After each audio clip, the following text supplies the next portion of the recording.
కడితే 3 ఏళ్లనే కూలేశ్వరం అయిపోయి కూలిపోయింది. ఆదిలాబాద్కు మాత్రం చుక్క నీరు రాలే. ఆయన ఇంట్లో కనక వర్షం కురిసింది తప్ప మన భూముల్లో బీడు భూముల్లో చుక్క నీరు రాలే. అందుకే ఇవాళ ఈ వేదిక మీద నుంచి స్పష్టంగా మీ అందరికి మాట ఇవ్వదలుచుకున్నా. మిత్రులు నగేష్ గారికి శంకర్ గారికి కూడా విజ్ఞప్తి చేస్తున్నా. ఆనాడు ఉమ్మడి రాష్ట్రంలో 148 మీటర్ల ఎత్తుకు అనుమతి ఇచ్చిండ్రు.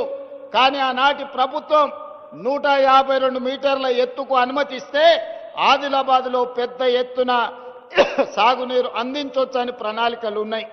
దానికి కొంత మహారాష్ట్ర ప్రభుత్వం అభ్యంతరం పెట్టింది. ఆ తర్వాతి కాలంలో 150 మీటర్లకు అనుమతి ఇవ్వడానికి సూత్రప్రాయంగా మహారాష్ట్ర ప్రభుత్వం ఒప్పుకున్నది. కానీ తెలంగాణ ప్రభుత్వమే ఆనాడు పెడచెవిన పెట్టింది. తుమ్మిడేటి దగ్గర ఉండాల్సిన ప్రాజెక్టు తరలిపోయి చిన్న కాళేశ్వరం, మేడిగడ్డ, అన్నారం, సుందిళ్ల పేరు మీద ఎక్కడికో కిందికి తరలిపోయింది. కరీంనగర్ జిల్లాలో నిర్మాణం జరిగింది. అదైనా మంచిగా జరిగిందా అంటే 1,00,000 కోట్లు ఈరోజు గోదావరి పాలైపోయినాయి, గోదావరిలో కొట్టుకపోయినాయి.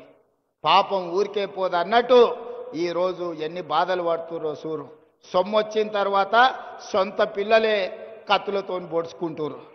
ఎప్పుడైనా అక్రమ సంపాదన, అన్యాయపు సొమ్ము వస్తే కుటుంబంలో కూడా ప్రశాంతత ఉండదు.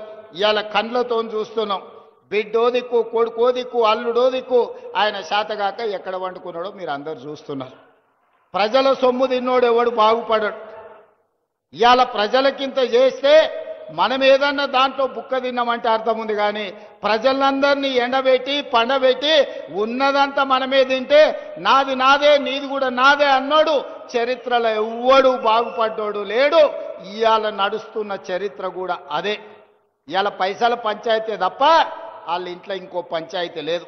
అందుకే ఈరోజు 150 మీటర్ల ఎత్తున ప్రాణహిత చేవెళ్ల తుమ్మిడియేటి దగ్గర ప్రాజెక్టు కట్టాలి అని మా సాగునీటి పారుదల శాఖ మంత్రి ఉత్తమ్ కుమార్ రెడ్డి గారికి ఆదేశాలు ఇవ్వడం జరిగింది.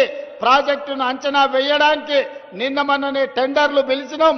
దీనికి సంబంధించి తొందరలోనే ఆదిలాబాద్ జిల్లా వ్యవసాయ భూములకు మీ గోదావరి జలాలను తరలించి ప్రతి ఎకరాకు నీళ్లు ఇవ్వాలి అన్న లక్ష్యంతో తుమ్మిడియేటి దగ్గర ప్రాణహిత చేవెళ్ల ప్రాజెక్టును మళ్ళీ కడతాం.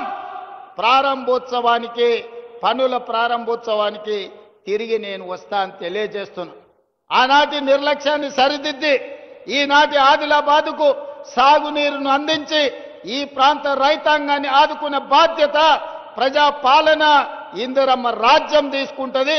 దానికి మా ఎంపీ గారు, ఎమ్మెల్యే గారి సహకారం, పక్కనున్న మహారాష్ట్రలో బీజేపీ ప్రభుత్వం ఉంది.